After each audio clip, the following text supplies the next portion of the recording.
திமுகவில் இருக்கிறதா காங்கிரஸில் இருக்கிறதாங்கிற போட்டிலாம் வந்துச்சு. எம்ஜிஆர் என்ன பிரச்சாரம் வச்சாருன்னா, இந்த நாட்டுடைய முதலமைச்சர் யாருங்கிறது மக்கள் தான் தீர்மானிக்கணும், இந்த கட்சிகள் தீர்மானிக்க முடியாதுன்னு அன்னைக்கு புரட்சித் தலைவர் பிரச்சாரமே செஞ்சாங்க. 2026 தேர்தலில் மட்டுமில்லாமல் 2031 மற்றும் 2036 தேர்தல்களிலும் திமுக அரசுதான் ஜெயிக்கும் என கூறிய முதல்வர் ஸ்டாலினுக்கு பாஜக மாநில தலைவர் நயினார் நாகேந்திரன் பதிலளித்துள்ளார். தமிழக முதல்வருக்கு 2026ல 31-36 நாங்களாம் திமுக தான் வேணும் அப்படின்ற மாதிரி ஒரு பேட்டி கொடுத்திருக்காரு. இல்லை, அது அப்படித்தான். அது என்னன்னா, சொல்றதுக்கு எல்லாருக்குமே சுதந்திரம் இருக்குது, ஆனால் அதை தீர்மானிக்க வேண்டியது மக்கள் தான். இதுக்கு முன்னால் இப்படிதான் ஒரு தடவை காங்கிரஸ் கட்சியும் திமுகவும் சமமாக போட்டியிட்டாங்க.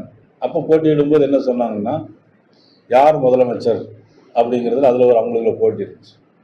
திமுகவில் இருக்கிறதா காங்கிரஸில் இருக்கிறதாங்கிற போட்டிலாம் வந்துச்சு. எம்ஜிஆர் என்ன பிரச்சாரம் வச்சாருன்னா, இந்த நாட்டுடைய முதலமைச்சர் யாருங்கிறது மக்கள் தான் தீர்மானிக்கணும், இந்த கட்சிகள் தீர்மானிக்க முடியாதுன்னு அன்னைக்கு புரட்சித் தலைவர் பிரச்சாரமே செஞ்சாங்க. முடிவில் என்னாச்சுன்னா, புரட்சித் தலைவரை தான் தமிழக மக்கள் முதலமைச்சராக கொண்டு வந்தாங்க. அதனால் மதிப்புக்குரிய முதலமைச்சர் அவர்கள் சொல்வதில் எனக்கு ஒன்றும், அவர் சொல்றதுல என்னுடைய கருத்தை ஒன்றும் சொல்ல முடியாது.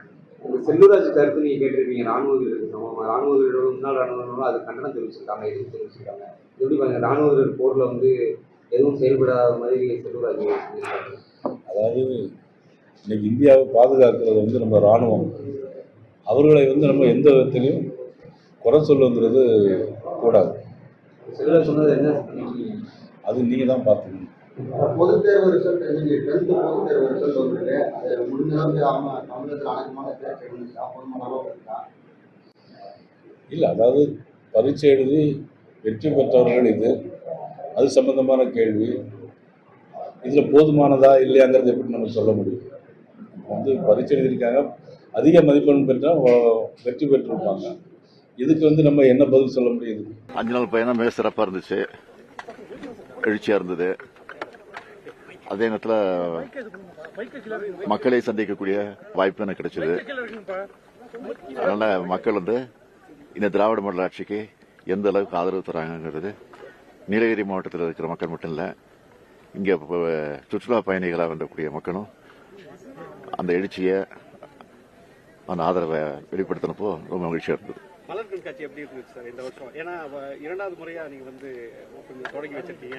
நீண்ட நேரம் அந்த மலர் கண்காட்சியை ரொம்ப ரசிச்சு பார்த்தீங்க. அரேஞ்ச்மெண்ட்ஸ் எல்லாம் எப்படி இருக்கு சார்? நீண்ட நேரம் பார்த்தேங்கிறதுனால சிறப்பாக இருந்ததுன்னு அர்த்தம்.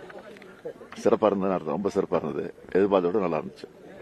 குடியரசுத் தலைவர் உச்சநீதிமன்றத்தில் கேள்வி கேட்டிருக்காரு, விளக்கம் கேட்டிருக்காங்க. அதுதான் நேற்று வெளியிட்டாச்சா, மற்ற மாநிலத்தினுடைய முதலமைச்சர் மாநில தலைவர்களுடைய கருத்துக்களையும் கேட்டு அந்த அடிப்படையில் உரிய நடவடிக்கை நாங்கள் எடுப்போம்.